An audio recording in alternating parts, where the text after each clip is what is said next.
Vai direto falar dos nossos amigos, dos nossos irmãos, porque não venezuelanos, que estão aí talvez na iminência de finalmente se livrar do regime chavista. Mas, como vocês sabem, está tudo em contagem regressiva por lá, para os venezuelanos finalmente irem às urnas, e dessa vez Nicolás Maduro parece que está perdendo o pouco apoio que lhe resta nessa altura. Depois de duvidar da idoneidade das urnas brasileiras, o TSE decidiu não enviar mais observadores técnicos para acompanhar a votação de perto. E em nota, o nosso TSE afirmou que, abre aspas, as urnas brasileiras são auditáveis, auditadas e seguras, como se mostra historicamente, fecha aspas. Mas a gente vai ter agora uma surpresa aqui para o nosso querido PP, que vem batendo no peito, se bancando ali como o grande mestre da futurologia política, e é por isso que eu tenho o grandíssimo prazer de introduzir, para também nos ajudar a entender tudo o que está acontecendo na Venezuela, ninguém mais, ninguém menos que Cristiano Beraldo está aqui com a gente. Ó, sensacional, hein? Meus Ai, amigos. caramba, vou ter que aguentar o Beraldo também? Vai ter que aguentar. Vai ter que aguentar. Você que está aí cantando de galo a semana inteira, agora a gente trouxe um galo de rim à sua altura. Eu aposto que ele vai sair um pouco mais cedo, porque ele não consegue aguentar apanhar 2 horas, não. Vocês que vão estar acompanhando a gente aqui, que vão decidir quem é que vai estar mais preciso nos comentários. Beleza, Beraldo? Beleza, mestre? Prazer em revê-lo, meu querido. Pô, que prazer estar aqui, André. Muito obrigado pelo convite. Sempre um prazer estar participando do Morning Show, falando com essa audiência maravilhosa. E, sobretudo, poder corresponder à expectativa do público do Morning Show, esse programa tão importante da TV e do rádio brasileiro, André, que, infelizmente, às vezes presta um desserviço quando o PP resolve elocubrar sobre assuntos que ele claramente não domina. É assim que a gente gosta, é disso que o Brasil gosta. Mas vamos falar da Venezuela, Beraldo. A palavra é sua, você que é o nosso convidado aqui. Conta pra gente a sua visão do panorama atual, se realmente tudo que está sendo esperado vai se confirmar daqui a 4 dias. André, é muito difícil saber, tratando-se de Venezuela, e a gente tem que lembrar que são décadas de um processo onde a Venezuela foi se isolando e as informações absolutamente manipuladas vindo do governo. Começa esse processo com Hugo Chávez, Nicolás Maduro se consolida, e essa consolidação de poder, ela se dá a partir de um grande acordo com forças armadas, com figuras importantes do país, que resolvem simplesmente saquear o país para benefício próprio, e hoje são figuras bilionárias, multibilionárias, enquanto a população fica na pobreza. Aqueles que tiveram força, que tiveram alguma possibilidade de iniciativa, foram embora, abandonaram a Venezuela. Os Estados Unidos têm muitos venezuelanos, já tive a oportunidade de conversar com alguns aqui, histórias impressionantes, que tiveram suas casas tomadas, seus negócios simplesmente fechados, ocupados pelo exército do dia para a noite, isso tudo de forma impune. Agora, vai ser muito interessante a gente acompanhar o que acontecerá numa eventual, eu acho que a probabilidade ainda é pequena, porque o sistema eleitoral é muito manipulado, mas se Nicolás Maduro é confirmado como perdedor dessa eleição, as suas reações podem ser bastante inesperadas. O pleito venezuelano prometendo fortíssimas emoções, lamentavelmente. Mas, Pepe, claro, você foi mais do que mencionado aqui, a palavra é sua. Pelo visto é isso. Maduro disse que só vai aceitar o resultado das urnas com uma única condição: desde que ele vença. Vamos entender se vai ser isso mesmo, na sua opinião? Não, eu venho falando aqui há mais de 6 meses, né? Que está na hora do Maduro perder as eleições na Venezuela. E quando eu falo isso, eu não faço nenhuma futurologia. Eu faço com base em fatos e com base na ciência política e com base em estudos prévios, né? A gente sabe que o que sustenta o governo Maduro são 3 fatores. Primeiro, apoio popular, que não existe mais. Segundo, o petróleo, que consegue, de certa forma, patrocinar essa política de subsídio, essa política social, que por conta da queda do petróleo, né, no mundo todo, né, faz anos, isso já não sustenta mais o regime do Maduro. E o terceiro aspecto é o regime militar, o militarismo que apoiava de forma uníssona o Maduro. Hoje em dia, o militarismo está dividido. Considerando esses 3 fatores aí que eu coloco, né, ruíram os pilares da sustentação do governo Maduro. Então, agora, o Maduro vai perder as eleições da Venezuela. E eu fui o primeiro comentarista do Brasil a falar isso há 6 meses atrás.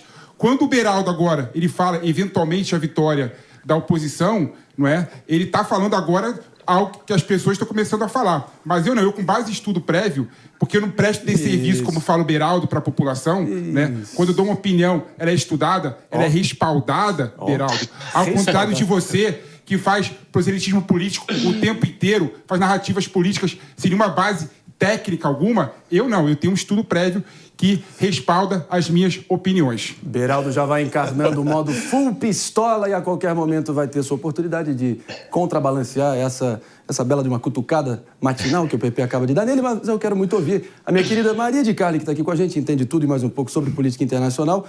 O Maduro, sinceramente, me lembra aquela criança mimada, birrenta, que se o time dele não ganha o jogo ali na quadrinha do condomínio, ele pega a bola, leva embora para casa e não deixa ninguém brincar. Concorda? Sim, concordo totalmente. Acho muito feio, inclusive, tudo isso. A ditadura venezuelana se iniciou em 1999 e ainda permanece firme e forte lá dentro, com uma diáspora, né? Pessoas emigrando do país, correspondentes a países que vivem guerras civis.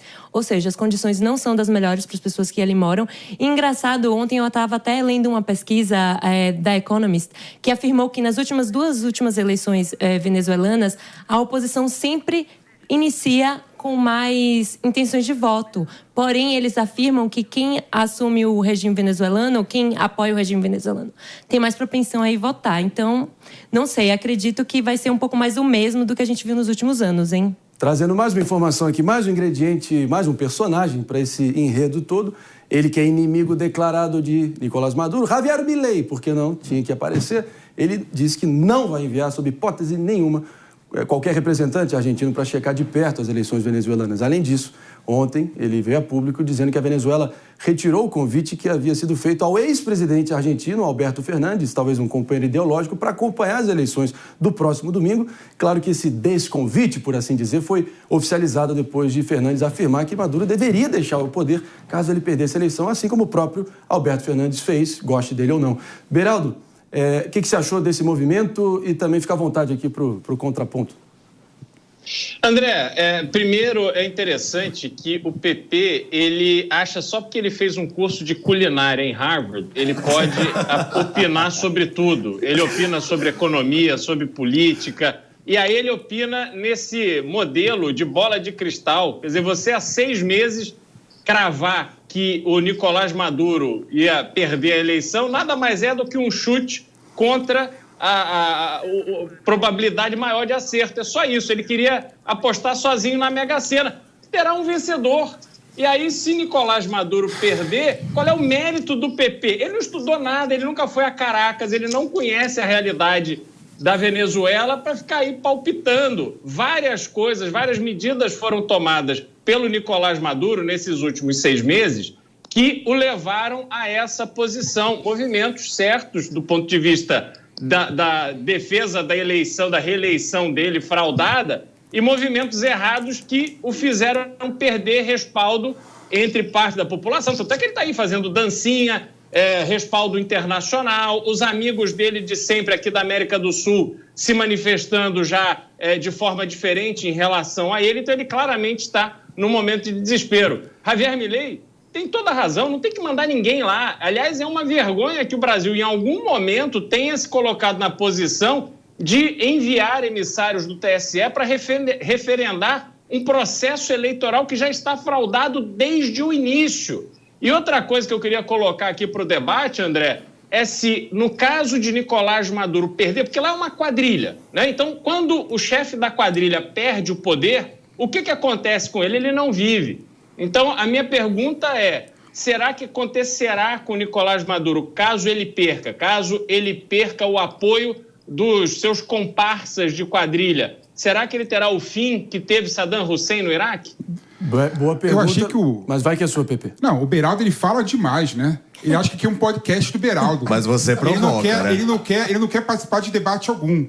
Falou, ficou 1 hora falando das minhas atribuições intelectuais, que ele não tem nem perto a possibilidade de alcançar, diminui o que eu fiz, né, de estudo fora do Brasil. Puxou o diploma. Agora, se o Beraldo...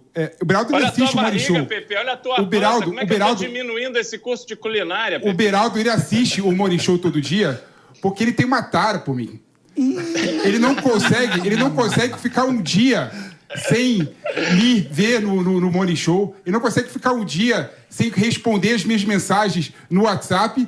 E sabe o que é interessante? Ele apanha sempre. Ele apanha o tempo inteiro. Então, quando eu fiz a análise há 6 meses atrás, da mesma forma que eu aceitei as eleições da França, que você fez um postzinho elogiando o crescimento da direita, errou de novo, eu aceitei a França, eu vou acertar a Venezuela. E não tem nenhum tipo de futurologia. O que tem é um estudo, é uma base por trás. É entender a Venezuela, entender de economia, porque eu entendo de economia, eu estudei economia. Apesar de você querer relativizar os meus conhecimentos e relativizar o meu estudo, eu estudei economia. Então, sobre todos os aspectos, se vocês soubessem o que eu falei há 6 meses atrás, você veria que eu até respondi qual que seria o futuro do Nicolás Maduro.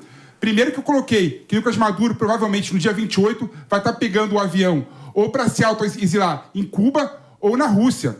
E segundo, eu coloquei aqui, respondendo o que você colocou, de forma completamente equivocada, que acha que relações exteriores é uma política moral e ética. Não tem nada a ver com isso. Relações exteriores está muito mais ligado com espaço de poder. Então, não vejo nada de anormal os países da América do Sul mandarem emissário para a Venezuela para poder, sim, fiscalizar as eleições da Venezuela e, mais do que isso, negociar o dia depois que vai acontecer. Então, muito mais importante que ficar mandando cartinha contra o Maduro é agora negociar debaixo dos panos, por meio de políticas sérias, soluções concretas para o Maduro aceitar o resultado da Venezuela no dia 28, que vai ser o resultado que eu falei há 6 meses atrás. Beraldo, rapidamente, que realmente o nosso mano aqui está com a paciência de Jó e é um gentleman, mas a gente quer também ouvir diferentes opiniões, mas claro, contraponto é seu, fica à vontade. Não, eu também quero ouvir a opinião de todos aí. O interessante é o seguinte, o PP acha que diplomacia será feita por 2 representantes do TSE. Quer dizer, qual é a capacidade... Eu não falei isso, não. Eu não falei isso, não. Burocratas do TSE eu não falei isso, não. Que vão lá na condição de observadores de uma eleição, vão articular o dia seguinte. Isso teria que ser feito, se fosse ser feito, por gente do alto escalão do governo. Mas o Brasil se recusa a reconhecer essa possibilidade, porque Maduro é amigo. Não importa que ele mate, não importa que ele seja um ditador, não importa que ele esteja há décadas fraudando a democracia venezuelana. O que importa é que ele é amigo, que ele fica ali acolhendo as pessoas que têm ideologicamente um alinhamento com o atual governo brasileiro e com vários outros aqui na América do Sul. O que a gente devia estar fazendo é colocando navios da Marinha, preparando as nossas tropas, porque se esse traficante procurado pelos Estados Unidos por tráfico internacional de drogas, esse assassino, esse ditador, não aceitar o resultado das urnas, ou se ousasse fraudar o resultado das urnas, se a gente fosse um país sério, era assim que a gente colocaria, nós estaríamos ali prontos para garantir que iria prevalecer a vontade da população venezuelana. Mas não, nós estamos aqui numa posição humilhada porque não somos líderes de nada, sequer da América do Sul, apesar de sermos o maior país com a maior população, com a maior economia. Agora, acho que beira o impossível discordar do nosso Beraldo que o Maduro, né, mano, tá seguindo o caminho de todo ditador ali em fim de festa, por assim dizer. Ou seja, se isolando, brigando com aliados, tendo cada vez menos apoio, lembrando, sim, o Saddam Hussein no Iraque, um Gaddafi na Líbia, ou o próprio Mussolini na Itália, que sempre tem o mesmo desfecho, ou a forca ou cana. O que você acha? Pois eu acho que provavelmente a gente vai assistir cenas pavorosas de fortalecimento, de endurecimento, ou seja, ainda mais arroxo por parte da repressão venezuelana contra os seus próprios cidadãos, o que é algo sempre absolutamente lamentável. E eu acho que a gente precisa falar português claro. O PP fala, por exemplo, de articulação embaixo dos panos. Na história recente, na América Latina, o que nós vimos a esquerda fazer de forma ampla em relação à Venezuela por baixo dos panos foi uma articulação corrupta de fortalecimento do regime. Vale lembrar, por exemplo, que a Operação Lava Jato mostrou de forma muito clara que empreiteiras brasileiras participaram do esquema de enriquecimento e de fortalecimento. Isso é outra coisa, tá falando de 10 anos atrás, Eu mano. estou falando do processo eu tô falando da necessidade de negociar. qual é o histórico de negociação embaixo do pano que nós histórico não faz o futuro, né? na esquerda latino-americana e a Venezuela. O ponto é esse. E a questão é, há uma responsabilidade moral e política dos líderes da esquerda latino-americana que patrocinaram a ascensão dessa ditadura autoritária, assassina, que persegue, estupra e mata pessoas da oposição, por garantir condições mínimas de uma transição que tenha o mínimo possível de derramamento de sangue. Porque a crise humanitária causada por esse regime absolutamente terrorista que dominou a Venezuela tem que acabar para que a população Por isso que vai deixe cair. de sofrer. Por isso que vai cair. Vamos lá, senhoras e